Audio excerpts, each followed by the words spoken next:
नमस्ते।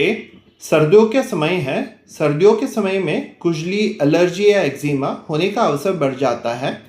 इस वीडियो के पहले वाले हिस्से में मैं बात करूंगा सर्दियों के समय में या ठंड के समय में खुजली, एलर्जी या एक्जिमा क्यों बढ़ता है। इस वीडियो के दूसरे वाले हिस्से में मैं बात करूंगा आप अपने आप को खुजली, एलर्जी या एक्जिमा से कैसे बचाव कर सकते हैं या सुरक्षित रख सकते हैं। मेरा नाम डॉक्टर किरण केसी है। मैं चर्म रोग विशेषज्ञ और हेयर ट्रांसप्लांटेशन सर्जन हूँ। मैं काम करता हूँ हल्द्वानी, उत्तराखंड में। शुरू करते हैं। सर्दियों में एक्जिमा, एलर्जी क्यों बढ़ता है, ओके, या खुजली क्यों बढ़ती है, ओके। सबसे मेन कारण रहता है सूखी त्वचा। सर्दियों में कैसा होता है, जैसे जैसे ठंड बढ़ती जाती है आपकी त्वचा में जो नमी रहता है वो खो जाता है या कम हो जाता है। कम होने की वजह से आपकी त्वचा सूख जाती है।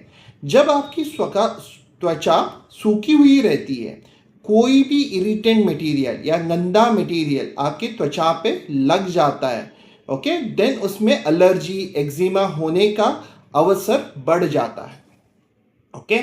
इसके साथ साथ अगर किसी को एक्जिमा, एलर्जी या इचिंग की प्रॉब्लम ऑलरेडी है, ओके, जैसे जैसे सर्दियों में ठंड बढ़ती रहेगी आपकी त्वचा और भी ज़्यादा सूखा होता रहेगा।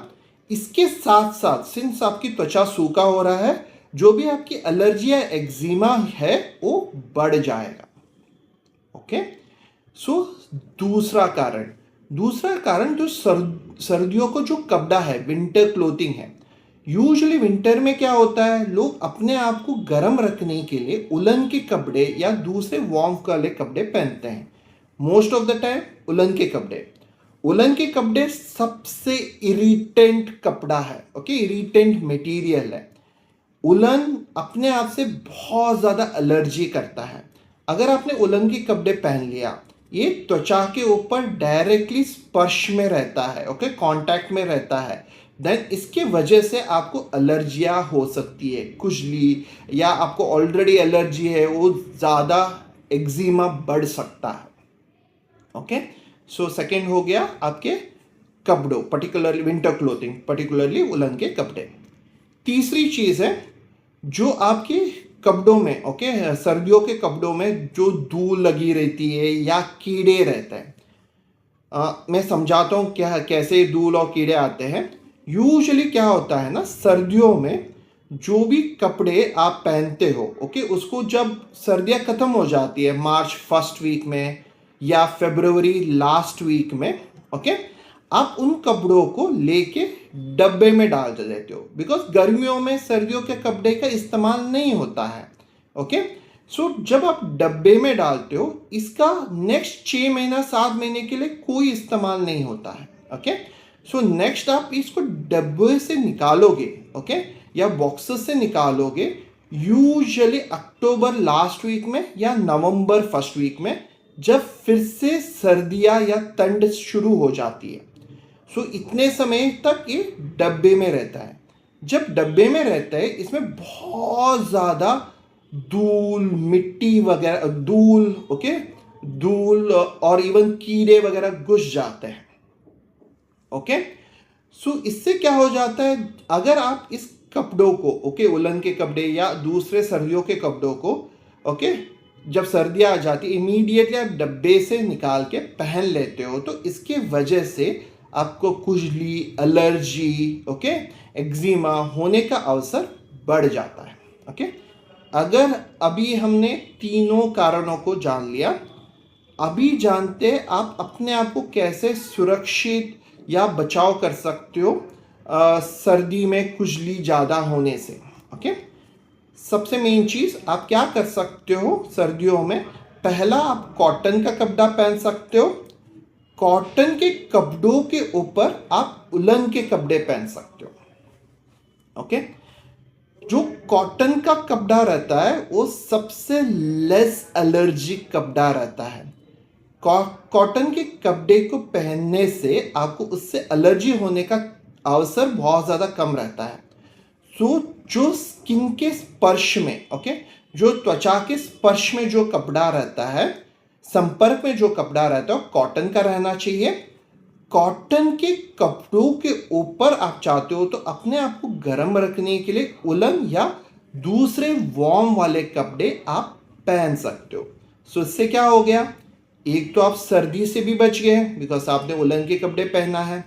सिंस आपके त्वचा के स्पर्श में कॉटन का कपड़ा है, सो आपको इरिटेशन होना या एलर्जी जो उलन के कपड़ों से होता है या दूसरे वार्म वाले कपड़ों से होता है, इससे भी आप बच गए। ओके, दूसरी चीज, जो भी आप कपड़े को डब्बे से निकालते हो उसको प्रॉपरली धोना चाहिए एंड धूप सुखाना चाहिए। सो जब सर्दियां स्टार्ट होती है, जब भी आप इन डब्बों से जो भी आपके सर्दियों का कपड़ा रहता है, जब उसको निकालते हो उसको प्रॉपर धो लीजिएगा एंड धूप सुखा दीजिएगा। इससे क्या हो जाता है, जो भी उसमें डस्ट वगैरह रहते हैं, कीड़े वगैरह रहते हैं, ये चले जाते हैं प्रॉपरली धोने से एंड धूप सुखाने से। तीसरी चीज, सर्दियों में आपको तेल लगाना चाहिए। सो कौन सा तेल? मैं प्रिफर करता हूं नारियल का तेल, एडिबल कोकोनट ऑयल, बिकॉज जो चीज़ आप खा सकते, एडिबल इसलिए बिकॉज जो चीज़ आप खा सकते हो उसको लगा भी सकते हो।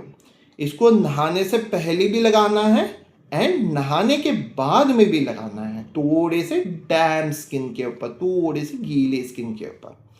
इससे क्या होगा, आपने नारियल का तेल लगा दिया, इससे क्या होगा, आपको जो सूखी त्वचा जो सर्दियों में जैसे जैसे ठंड बढ़ती जाती है होती है, उससे सुरक्षा हो जाएगी। बिकॉज आप सिंस आप तेल लगा रहे हो, आपको स्किन में स्मूथनेस आ जाएगी, देन सूखापन होने का अवसर कम हो जाएगा।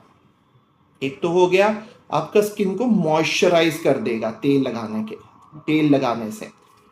दूसरी चीज, सिंस आप तेल लगा रहे हो, सो आपने सडनली कोई इरिटेंट कपड़ा पहन लिया या उलन के कपड़े पहन लिया, डायरेक्टली पहन लिए बिना कॉटन के, तब क्या होगा, आपने सिंस तेल लगाया है, जब आपके उलन के कपड़े आपके स्किन में स्पर्श में आएंगे, तो डायरेक्टली आ नहीं रहे, एक तो तेल लगाया हुआ है, तेल के ऊपर स्पर्श में आ रहा है, सो एक प्रोटेक्टिव बैरियर, सुरक्षा कवच जैसा भी बन जाएगा।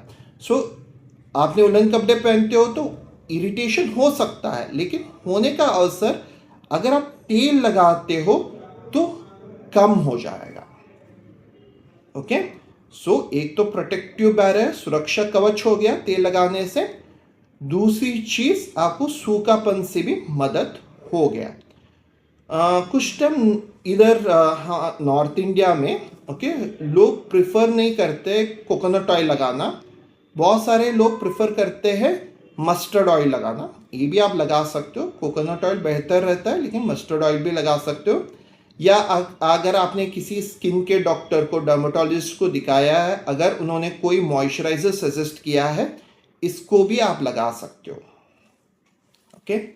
सो अभी मैंने सब कुछ डिटेल में समझा दिया कैसे आप अपने आप को सुरक्षित भी रख सकते हो।